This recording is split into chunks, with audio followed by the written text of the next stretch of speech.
2017 ഫെബ്രുവരി 18 അർദ്ധരാത്രി കേരളത്തിന് ഒരു കറുത്ത ദിനമായിരുന്നു. ഒരിക്കലും കേൾവി മുമ്പെങ്ങും ഉണ്ടാവാത്ത തരത്തിൽ ഒരു സംഭവം കൊച്ചിയിൽ നടക്കുന്നു. ആ സംഭവം പിന്നീട് കേരളം വർഷങ്ങളോളം ഏറ്റു ചർച്ച ചെയ്തു. യാത്ര ചെയ്തിരുന്ന വാഹനത്തിൽ വെച്ച് സംസ്ഥാനത്തെ ഒരു പ്രമുഖ നടി ആക്രമിക്കപ്പെട്ട സംഭവം. ആ സംഭവത്തിൻ്റെ പ്രതികൾ ആരാണ്, അതിന് പിന്നിലെ ഗൂഢാലോചന ആരാണ് എന്ന അന്വേഷണങ്ങൾക്കൊടുവിലേക്ക് എത്തുമ്പോൾ ഞെട്ടിക്കുന്ന നിരവധി കണ്ടെത്തലുകളിലേക്കാണ് എത്തിയത്. ഒടുവിൽ കാത്തിരിപ്പിനൊടുവിൽ ആ കേസിൽ ഏറ്റവും സുപ്രധാനമായ വിധി നാളെ ഉണ്ടാവുകയാണ്. കേരളം കാത്തിരിക്കുന്ന ആ വിധി നോക്കാം.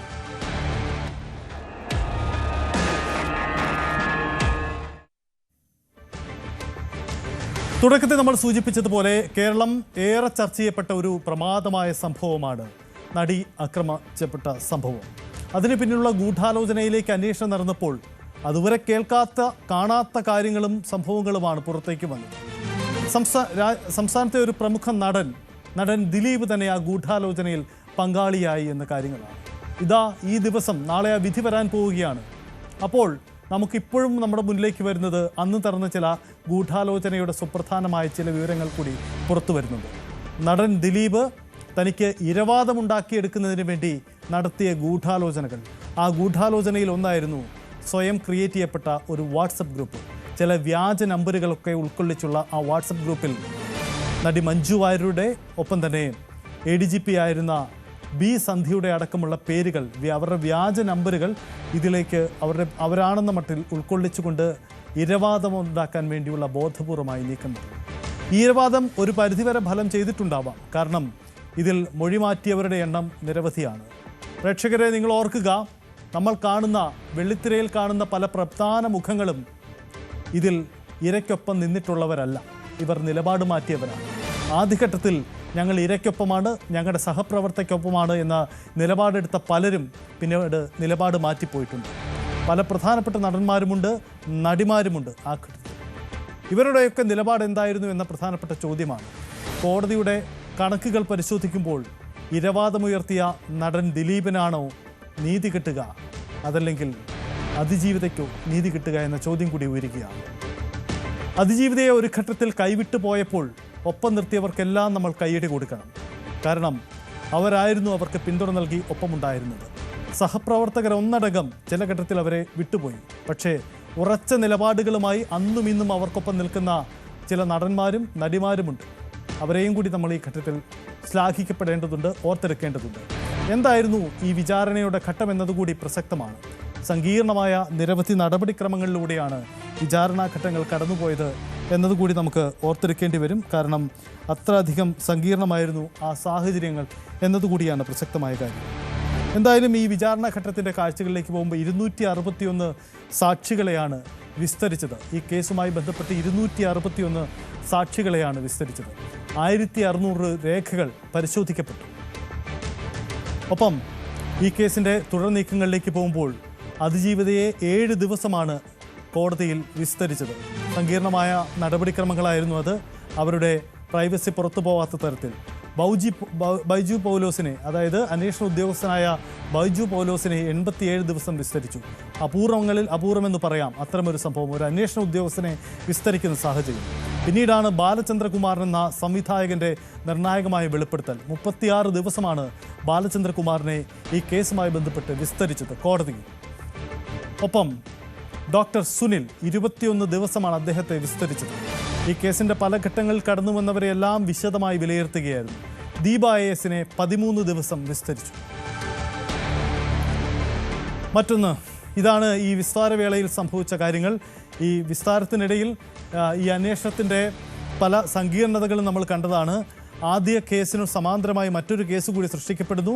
അന്വേഷണ ഉദ്യോഗസ്ഥനെതിരെ ഭീഷണിയുണ്ടാകുന്നു. അദ്ദേഹത്തെ തന്നെ വിചാരണ ചെയ്യണമെന്ന ദിലീപിൻ്റെ അഭിഭാഷകൻ്റെ മറുവാദമുണ്ടാകുന്നു. അങ്ങനെ സംസ്ഥാനം കേട്ടുകേൾവിയില്ലാത്ത തരത്തിലുള്ള അട്ടിമറി സാധ്യതകളും അസാധാരണ നീക്കങ്ങളുമാണ് ഈ കേസുമായി ബന്ധപ്പെട്ട് ഉയർന്നത്. ഏറ്റവും ഒടുവിലാണിപ്പോൾ ഇരവാദം ഉണ്ടാക്കുന്നതിന് വേണ്ടി നടത്തിയ മറ്റു ചില ബോധപൂർവമായ നീക്കങ്ങൾ കൂടി പുറത്തു വരുന്നത്. നാളെ വിധി പറയുകയാണ്. കാത്തിരിപ്പിനൊടുവിൽ നമുക്ക് പരിശോധിക്കാം എന്താണ് ഈ കേസിൽ സംഭവിക്കാൻ പോകുക എന്ന കാര്യം. കൊച്ചിയിൽ നിന്നും നമുക്ക് പരിശോധിക്കാം. ആജ്ഞ രവീന്ദ്രനാണ് നമുക്കൊപ്പം ചേരുന്നത്. ആജ്ഞ, ഗുഡ് മോർണിംഗ് ആജ്ഞ. നാളെയാണ് നമ്മുടെ കാത്തിരിപ്പിനൊടുവിൽ കേരളം ആ വിധി പറയാൻ പോകുന്നത്, വിധി കേൾക്കാൻ പോകുന്നത്. കോടതിയുടെ അവസാന ഘട്ടത്തിലുള്ള വിലയിരുത്തലുകളിലേക്ക് വരുമ്പോൾ ഈ സാഹചര്യങ്ങളും വിസ്താര വിഷയങ്ങൾ ഉണ്ടായ തെളിവുകളുമൊക്കെ വിശദമായി പരിശോധിക്കുന്നുണ്ടാവും. നടൻ ദിലീപിനെ കോടതി ശിക്ഷിക്കുമോ അതല്ലെങ്കിൽ വെറുതെ വിടുമോ, ഈ കേസ് തെളിയിക്കപ്പെടുമോ, ഇങ്ങനെ വലിയ ആശങ്കകൾ ഉയരുന്നുണ്ട്. ഇതിനിടയിൽ കൂടിയാണ് ഇരവാദമുയർത്തുന്നതിന് വേണ്ടി ബോധപൂർവമായി നടൻ ദിലീപ് നടത്തിയ ചില നീക്കങ്ങൾ കൂടി പുറത്തേക്ക് വരുന്നത്. വ്യാജ വാട്സപ്പ് ഗ്രൂപ്പ് ഉണ്ടാക്കുക, ഇതടക്കമുള്ള മറ്റു ചില കാര്യങ്ങൾ കൂടി പുറത്തു വരുന്നുണ്ട്. എന്താണ് ദിലീപിൻ്റെ അവസാന ഘട്ടത്തിലുള്ള നീക്കങ്ങൾ, എങ്ങനെ സംഭവിച്ചു എന്നാണ് പുറത്തു വരുന്ന വിവരങ്ങൾ. ഒപ്പം നാളത്തെ കേസ് കോടതിയുടെ പരിഗണനയിലേക്ക് വരുമ്പോൾ ഉള്ള മറ്റ് വിശദാംശങ്ങളും എങ്ങനെയാണ് ആജ്ഞ?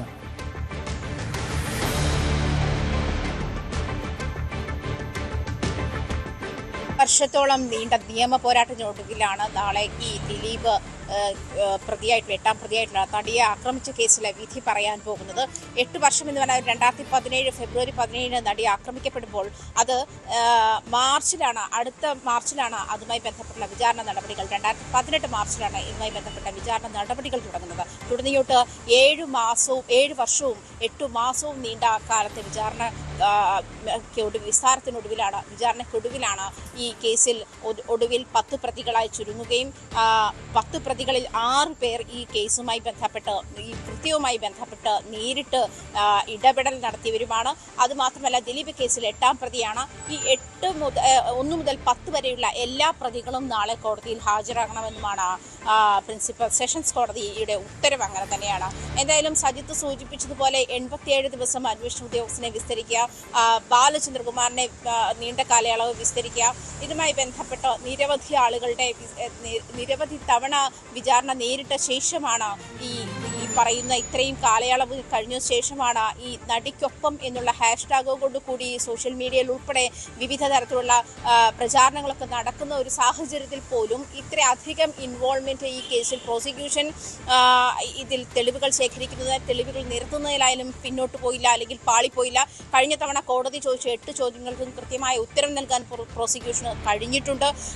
ഇതുമായി ബന്ധപ്പെട്ട ദിലീപ് നടത്തിയിട്ടുള്ള ഒളിച്ചു കളികൾ എന്തൊക്കെയാണ്, ദിലീപ് നടത്തിയിട്ടുള്ള ഗൂഢാലോചനകൾ എന്തൊക്കെയാണ്, ദിലീപിനെ ഏത് തരത്തിലാണ് ഇതിൽ ഇൻവോൾവ് ചെയ്യിക്കാൻ കഴിഞ്ഞിട്ടുള്ളത് എന്നുള്ള കാര്യത്തിലും പ്രോസിക്യൂഷന് വ്യക്തതയുണ്ടായിരുന്നു.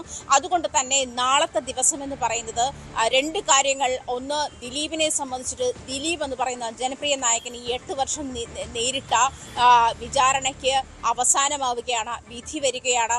അത് നമുക്കറിയാം, ഈ ദിലീപ് എന്ന് പറയുന്ന അമ്മയെ ഒരു കാലത്ത്, AMMA എന്ന് പറയുന്ന സംഘടനയെ ഒരു കാലത്ത് അടക്കി ഭരിച്ചിരുന്ന, അല്ല സിനിമാ മേഖല ഒരു കാലത്ത് അടക്കി ഭരിച്ചിരുന്ന ആൾ, ഈ പ്രശ്നമുണ്ടാകുമ്പോൾ, നടിയെ ആക്രമിച്ച കേസ് ഉണ്ടാകുമ്പോൾ ദിലീപ് അമ്മയുടെ ട്രഷററായിരുന്നു. ആ സമയത്ത് പോലും പല തവണയായിട്ട് അമ്മയിൽ നിന്നും പുറത്താക്കുന്ന ഒരു നടപടി ഉണ്ടാക്കാൻ വളരെ കാലതാമസം എടുത്തിരുന്ന സാഹചര്യം, അല്ലെങ്കിൽ അത്രയും അധികം ഹോൾഡ് ഇതുമായി ബന്ധപ്പെട്ട് സിനിമാ മേഖലയിൽ ഉണ്ടായിരുന്ന ഒരാൾ, അങ്ങനെ ഒരാളുടെ കരിയർ കഴിഞ്ഞ 8 വർഷമായി അങ്ങേയറ്റം ബ്ലാക്ക് ഔട്ട് ആയി പോയിരിക്കുന്ന ഒരു സാഹചര്യം. ഇത്തരം കാര്യങ്ങളൊക്കെ ഇത് നടി എന്ന് പറയുന്ന, അല്ലെങ്കിൽ അതിജീവിതയ്ക്കൊപ്പം കേരളം നിൽക്കുന്നതിൻ്റെ, രാജ്യത്ത് ഇത്രയും സമാനതകളില്ലാത്ത ഒരു സംഭവത്തിന് പിന്തുണയുമായിട്ട് കേരളം നിൽക്കുന്നതിന് തെളിവാണ് എന്ന് തന്നെയാണ് വിലയിരുത്തപ്പെടുന്നതും. അങ്ങനെ തന്നെയാണ്.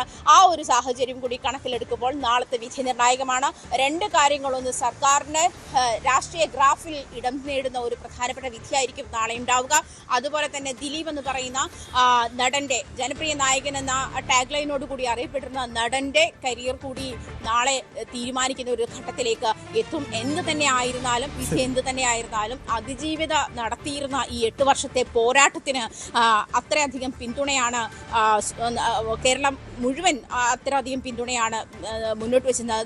സജിത് സൂചിപ്പിച്ചതുപോലെ പ്രധാനപ്പെട്ട ചില കാര്യങ്ങൾ എന്ന് പറയുന്നത്, മൊഴിമാറ്റം നടത്തിയിരുന്ന ഒരു ഘട്ടമുണ്ടായിരുന്നു. 21 പേരോളം ഇതിൽ കേസിൽ മൊഴിമാറ്റം നടത്തിയിട്ടുണ്ട്. നമുക്കറിയാം, അമ്മയുമായി ബന്ധപ്പെട്ടുള്ള റിഹേഴ്സൽ നടക്കുന്ന അബാദ് പ്ലാസയിൽ വെച്ചിട്ട് നടിയെ ആക്രമിക്കും, അല്ലെങ്കിൽ നടിയോട് വൈരാഗ്യമുള്ളതായി നടൻ ദിലീപ് പറഞ്ഞിരുന്നതായി പലതവണയും നടൻ സിദ്ദീഖ്, ബിന്ദു പണിക്കർ, അതുപോലെ റിമി ടോമി, ഇടവേള ബാബു തുടങ്ങിയവരൊക്കെ ആദ്യഘട്ടത്തിൽ അന്വേഷണ ഉദ്യോഗസ്ഥന് മുൻപാകെ മൊഴി നൽകിയിരുന്നെങ്കിലും അത് കോടതിയിലെത്തിയപ്പോൾ മൊഴി മാറ്റി പറയുന്ന സാഹചര്യമുണ്ടായി. കുഞ്ചാക്കോ ബോബനും മഞ്ജു വാര്യരും മാത്രമാണ് മൊഴിയിൽ ഉറച്ചു നിന്നിരുന്ന താരനിരയിലുണ്ടായിരുന്നത്. അതേസമയം മഞ്ജു വാര്യരുടെ നടിയോട് ഈ ദിലീപിന് വൈരാഗ്യം ഉണ്ടായിരുന്നു. അത് താനും ദിലീപും തമ്മിലുള്ള വിവാഹബന്ധം തകർന്നതിലേക്ക് നടിയുടെ ഇടപെടൽ ഉണ്ടായി എന്നുള്ള പ്രശ്നമാണ് എന്ന് അവർ നൽകിയിരുന്ന മൊഴിയിൽ അവർ പിന്നീട് ഉറച്ചു നിൽക്കുകയും ആ മൊഴി നിർണായകമാവുകയും ചെയ്തിരുന്ന ഘട്ടമുണ്ട്. ഇതിൽ നിന്നൊക്കെ ദിലീപിന് നടിയോട് വൈരാഗ്യമുണ്ടായിരുന്നു എന്നതും ഗൂഢാലോചനയുമായി ബന്ധപ്പെട്ടുള്ള സാഹചര്യത്തിൽ ദിലീപ് ഇൻവോൾവ്മെന്റ് ആയിട്ടുണ്ട് എന്നുള്ള പ്രോസിക്യൂഷൻ കൃത്യമായി കോടതിയെ ബോധ്യപ്പെടുത്താൻ കഴിഞ്ഞിട്ടുണ്ട് എന്നാണ് മനസ്സിലാക്കാൻ കഴിയുന്നത്. അതേസമയം മറ്റൊരു പ്രധാനപ്പെട്ട കാര്യമെന്ന് പറയുന്നത് മെമ്മറി കാർഡിന്റെ ടാമ്പറിംഗ് ആണ്. ആ കേസ് ഇപ്പോഴും അതിന് വിധിയായിട്ടില്ല. അത് ഇപ്പോഴും ആ കേസ് ഹൈക്കോടതിയുടെ പരിഗണനയിരിക്കുന്നതേ ഉള്ളൂ.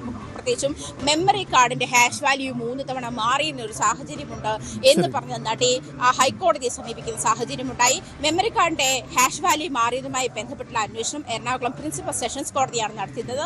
3 കോടതി ഉദ്യോഗസ്ഥർ, പ്രത്യേകിച്ചും അങ്കമാലി മസ്ജിദ് ലീന റഷീദ്, മറ്റൊന്ന് ശിരസുദാർ താജുദ്ദീൻ, മറ്റൊന്ന് മഹേഷ് മോഹൻ എന്ന് പറഞ്ഞ പ്രിൻസിപ്പൽ സെഷൻസ് കോടതി ഉദ്യോഗസ്ഥൻ, ഈ 3 പേരാണ് അത് ടാമ്പർ ചെയ്തത് എന്നുള്ള കാര്യത്തിൽ അല്ലെങ്കിൽ അത് ഉപയോഗിച്ചത് എന്നുള്ള കാര്യത്തിൽ വ്യക്തത വന്നിരുന്നു. പക്ഷേ അവർക്കെതിരെ നടപടിയെടുക്കാൻ പ്രിൻസിപ്പൽ സെഷൻസ് കോടതി തയ്യാറായില്ല എന്നുള്ള പരാതിയുമായിട്ട് നടി കോടതിയിലെത്തിയിരുന്നു. അത് നിലനിൽക്കുന്നുണ്ട്. പ്രധാനപ്പെട്ട മറ്റൊരു കാര്യം, ഇൻ ക്യാമറ പ്രൊസീഡിംഗ്സിൽ നിന്നും ഈ കേസ് ഒഴിവാക്കണം, തനിക്ക് തുറന്ന കോടതിയിൽ തന്നെ ഇതുമായി ബന്ധപ്പെട്ടുള്ള വിസ്താരം നടക്കണമെന്ന് നടി ആവശ്യപ്പെട്ടിരുന്നു. അത് കോടതി അനുവദിച്ചില്ല.